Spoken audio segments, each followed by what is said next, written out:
বন্ধুরা, আপনারা যদি রোহিত শর্মাকে সেরা খেলোয়াড় মনে করে থাকেন তাহলে আজকের ভিডিওতে লাইক করতে ভুলবেন না। বন্ধুরা, ইংল্যান্ডের কাছে তৃতীয় টি-20 ম্যাচে হেরে যায় ভারতীয় দল, যার কারণে অনেক বেশি রেগে যায় ভারতীয় দলের অধিনায়ক রোহিত শর্মা। তারপর তিনি এই ম্যাচ হারের তিনটি বড় কারণ জানালেন, যার কারণে ইংল্যান্ডের কাছে জেতা ম্যাচ হেরে যায় ভারতীয় দল, যেটি শুনে অবাক হয়ে গিয়েছি পুরো ক্রিকেট বিশ্ব। দেখাবো রোহিত শর্মার সেই অবাক করা বায়ানের সম্পূর্ণ ভিডিও। তবে তার আগে আপনাদের কি মনে হয় ভারতীয় দল কোন ভুলে এই ম্যাচ হেরেছে? নিচে কমেন্ট করে আমাদের জানাতে ভুলবেন না। বন্ধুরা, 5 ম্যাচের টি-20 সিরিজে তৃতীয় ম্যাচটি ভারত ও ইংল্যান্ডের মধ্যে রাজকোটের ক্রিকেট স্টেডিয়ামে অনুষ্ঠিত হয়েছিল। এই তৃতীয় টি-20 ম্যাচে আজকে ক্যাপ্টেন সূর্যকুমার যাদব প্রথমে টসে জিতে ফিল্ডিং করার সিদ্ধান্ত নেন। আজকের ম্যাচে আশদীপ সিং এর জায়গায় দলে সুযোগ পেয়েছেন মোহাম্মদ শামি। 14 মাস পর তিনি ভারতীয় দলে কামব্যাক করেছেন। হার্দিক পান্ডিয়া বল করতে এসে ইংল্যান্ডের ওপেনার ফিলিপ সল্টের উইকেটটি নিয়ে নেয়। এই সিরিজে একেবারেই ছন্দে নেই ইংল্যান্ডের এই ওপেনার। মাত্র 7 রানে প্রথম উইকেট হারিয়ে ফেলে ইংল্যান্ড। কিন্তু আজ ইংল্যান্ড দলের ব্যাটসম্যানরা দারুণ ছন্দে ছিলেন। একটি উইকেট হারালেও হার্দিক পান্ডিয়ার পরস্পর 3 বলে 3টি 4 মারেন বেন ডাকেট।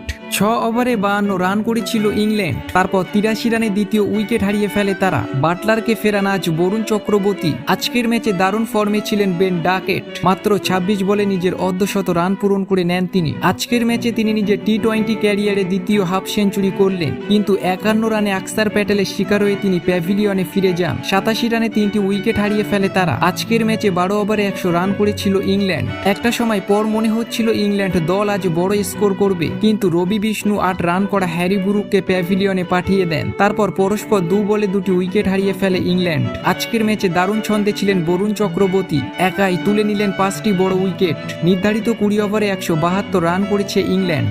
বন্ধুরা, এই রান তাড়া করতে নেমে হিমশিম খেয়ে যায় ভারতীয় দল। সঞ্জু স্যামসং 3 রানে আউট হয়ে যায়। অভিষেক শর্মা অল্প কিছু রান করেছিল। তারপর ক্যাপ্টেন সূর্যকুমার যাদব 14, তিলক ভার্মা 18 রান করে আউট হয়ে যায়। দলের হাল ধরেছিলেন হার্দিক পান্ডিয়া। এই ম্যাচটি জেতার জন্য 22 বলে 55 রান প্রয়োজন ছিল। তখন 40 রান করা হার্দিক পান্ডিয়া প্যাভিলিয়নে ফিরে যান, আর এই ম্যাচটি ভারতীয় দল হেরে যায়। বন্ধুরা, এই ম্যাচ হারার পর রোহিত শর্মা অনেক বেশি রেগে যায়। তারপর তিনি বলে দিয়েছেন ভারতীয় দল এই 3টি ভুলে ইংল্যান্ডের কাছে ম্যাচটি হেরেছে। তাহলে চলুন দেখে আসি রোহিত শর্মার মতে কোন ভুলে ভারতীয় দল হেরেছে।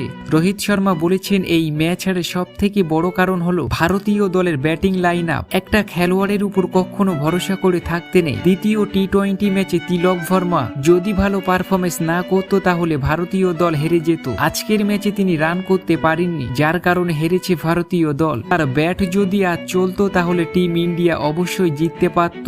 আজ ভারতীয় দলের টপ অর্ডারের খেলোয়াড়রা বাজে পারফরমেন্স করেছে, যার কারণে এই ম্যাচটি হেরে যায় ভারতীয় দল। ভারতীয় দল এই ম্যাচটি হেরেছে সূর্যকুমার যাদবের বাজে সিদ্ধান্তর জন্য। তিনি সঠিক সময়ে সঠিক বলারকে দিয়ে বল করাচ্ছিলেন না। বলাররা অবশ্যই উইকেট নিচ্ছিল, কিন্তু ইংল্যান্ড ভালো স্কোর করেছে তারপরেও। এরই জন্য ভারতীয় দল হেরেছে। আমি ভেবে পাচ্ছি না ভারতীয় দল এই ম্যাচটা কিভাবে হারলো। এই মাঠে অনেক বেশি রান চেস করার রেকর্ড আছে আমাদের, কিন্তু 172 রান তারা চেস করতে পারলো না। এর থেকে লজ্জার কি হতে পারে? আমি আশা করি ভারতীয় দল আগামী ম্যাচ জিতবে। তো বন্ধুরা, আপনাদের কেমন লাগলো রোহিত শর্মার এই বায়ান? নিচে কমেন্ট করে আমাদের জানাতে ভুলবেন না।